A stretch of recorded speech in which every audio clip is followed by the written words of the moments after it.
Sir 70,000 మెజార్టీతో గెలుస్తారు. ఆయన చేసిన అభివృద్ధి చిన్నది కాదు.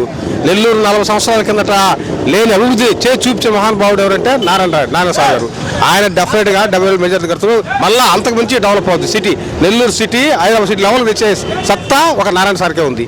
ఇంకెవరు చేస్తే చేయలేదు. నారాయణ సార్ మనకు 70,000 మెజార్టీతో గెలిచి తీరుతాడు అన్న. అలాగే నెల్లూరు రూరల్కి సంబంధించి పరిస్థితి ఎలా ఉందో చెప్తారు? నెల్లూరు రూరల్ కూడా బాగానే ఉంది సార్. మంచి పనులు చేశాడు కాబట్టి. అంతకుముందు వైసీపీలో ఉన్నాడు ఆయన, ఇప్పుడు టీడీపీకి వచ్చాడు. ప్రస్తుతానికి మేమంతా టీడీపీ అంతా ఆయనకు బాగా సపోర్ట్ చేస్తున్నాము.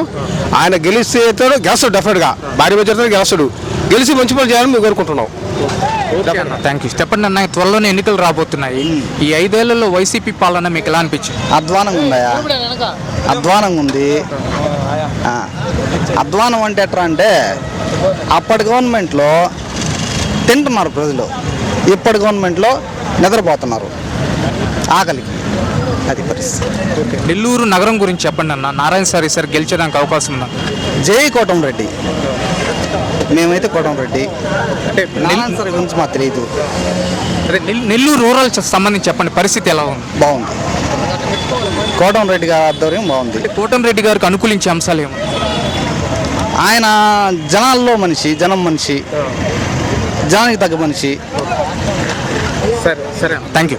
త్వరలోనే ఎన్నికలు వస్తున్నాయి. వైసీపీ పాలన ఈ గడిచిన 5 ఏళ్లలో మీకు ఎలా అనిపించింది? ఏమంత లైన్గా లేదు. ఏంటి మీరు మీ నిరుత్సాహం గల కారణం ఏంటి? ఇబ్బందికరంగా ఉంది ప్రతి పనికి. సరే, పోనీ రాష్ట్ర వ్యాప్తంగా ఏ పార్టీ అధికారంలోకి వస్తే ఈసారైన అభివృద్ధి జరుగుతుందని మీరు అనుకుంటున్నారు? టీడీపీ అధికారంలోకి వస్తే లైన్గా ఉంటుంది. మన నెల్లూరు నగరం గురించి చెప్పండి అన్న. ఈసారి నారాయణ సార్కి గెలిచే అవకాశం ఉందంటారా? ఖచ్చితంగా నోటికి చేస్తూ ఉంది. ఏంటి నారాయణ సార్కి అనుకూలించే అంశాలు ఏమి? అన్నీ లైన్గా చేస్తుంది.